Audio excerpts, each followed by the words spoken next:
안녕하세요. FD 채널의 FD토입니다. 오늘은 어제 발표된 미국 CPI 결과와 오라클의 실적 발표에 대해서 말씀드리겠습니다. 특히 어제 미국 시장은 나스닥 지수 및 S&P 지수가 사상 최고치 마감을 하며 시장의 기대감을 나타냈는데요. 보시면서 구독과 좋아요 부탁드립니다. 먼저 연간 인플레이션율은 3.2%로 시장의 전망인 3.1%보다 0.1%포인트 높게 나왔습니다. 이는 지난 1월의 연간 인플레이션율 수치보다 0.1%포인트 높게 나온 수치입니다. 전월 대비 인플레이션율은 0.4%로 시장의 예측치와 동일하며 지난 1월의 월간 인플레이션율 수치보다 0.1%포인트 높게 나왔습니다. 주요 변동 요인으로는 식품 항목에서 전달보다 감소했고 에너지 항목에서 큰 폭으로 증가를 나타냈습니다. 다음은 코어 인플레이션율인데요. 연간 상승률은 3.8%로 예측치인 3.7%보다는 높게 나왔지만 지난 1월의 연간 인플레이션율 수치보다 0.1%포인트 감소했으며 전월 대비 상승률은 0.4%로 지난 1월 CPI와 동일한 수치로서 시장의 예측치보다는 1%포인트 높게 나왔습니다. 코어 CPI는 소비자 물가 지수에서 식품과 에너지를 제외하고 상품 및 서비스의 가격 변동을 측정하는데요. 변동성이 큰 항목을 배제하고 측정을 하여 더 정확한 인플레이션 추세를 반영할 수 있다고 합니다. 포함되는 항목은 차량과 의복, 의료용품, 기타 서비스 등이 포함되어 있습니다.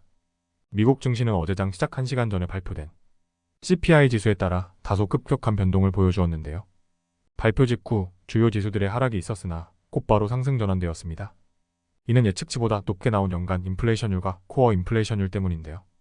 다시금 상승 전환된 까닭은 지난달에 비해 하락한 코어 인플레이션율을 호재로 판단하여 시장의 안정을 가져다 준 것으로 해석됩니다.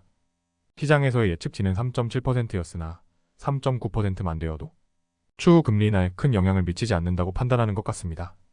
CPI 발표 후 안정감을 되찾은 미국 증시는 사상 최고치로 마감하였으며 특히 엔비디아는 어제 7.1% 상승하였습니다.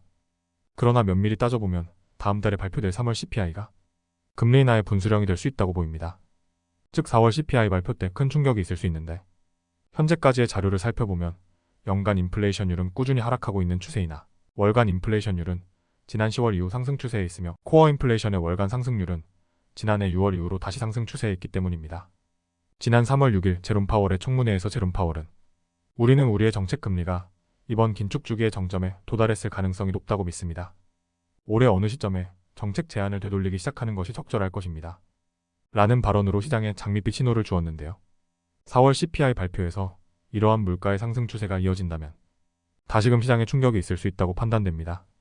물론 이번 달과 비슷하거나 하회하는 정도의 인플레이션율이 나올 경우 시장의 상승 추세는 당분간 이어질 것 같습니다.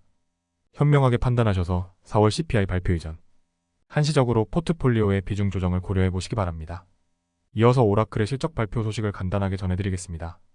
오라클은 엔터프라이즈 소프트웨어, 컴퓨터 하드웨어 제품, 클라우드 서비스를 제공하며 특히 데이터베이스 제품인 오러클 RDBMS는 세계 최고의 점유율을 가지고 있습니다.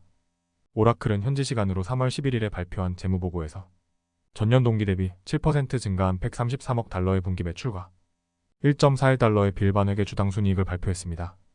애널리스트들의 추정치를 약간 상회하는 실적 발표 후 오라클의 주가는 약 12% 상승하였으며 이번 분기의 주당 순이익 예상치는 약 1.64달러가 될 것이라고 밝혔습니다.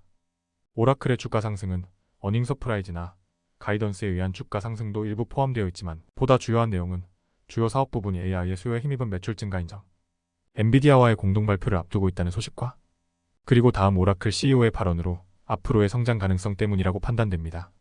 오라클 CEO인 사프라 캐츠는 3분기에 체결된 대규모 신규 클라우드 인프라 계약으로 인해 오라클의 총 자녀성과 의무가 29% 증가한 800억 달러를 넘어섰으며 이는 사상 최고 기록이라고 말했습니다. 또한 젠2 AI 인프라에 대한 수요가 공급을 크게 초과하기 때문에 클라우드 인프라 용량을 예약하는 대규모 계약을 계속 수주할 것으로 예상한다. 현재 800억 달러의 자녀성과 의무 중 43%가 향후 4분기 동안 매출로 인식될 것으로 예상되며 젠2 클라우드 인프라 사업은 당분간 3분기에 53% 증가하는 초고속 성장 단계를 유지할 것으로 예상한다. 라고 말했습니다. 오라클의 최근 1년간의 주가 성장률은 51.7%로서 엔비디아와 기타 AI 관련 주식들의 최근 1년 성장률에 비해 다소 저조한 편인데요. 이 같은 이유로 어제 뱅크 오브 몬트리얼에서는 목표 주가를 142달러로 상향하였고 윌리엄 블레어는 아웃퍼폼으로 등급을 상향 조정하였습니다. CPI 결과와 오라클의 실적 발표에 대해서 간단히 알아봤는데요. 여러분들도 모두 현명한 투자하시길 바라며 구독과 좋아요도 부탁드립니다.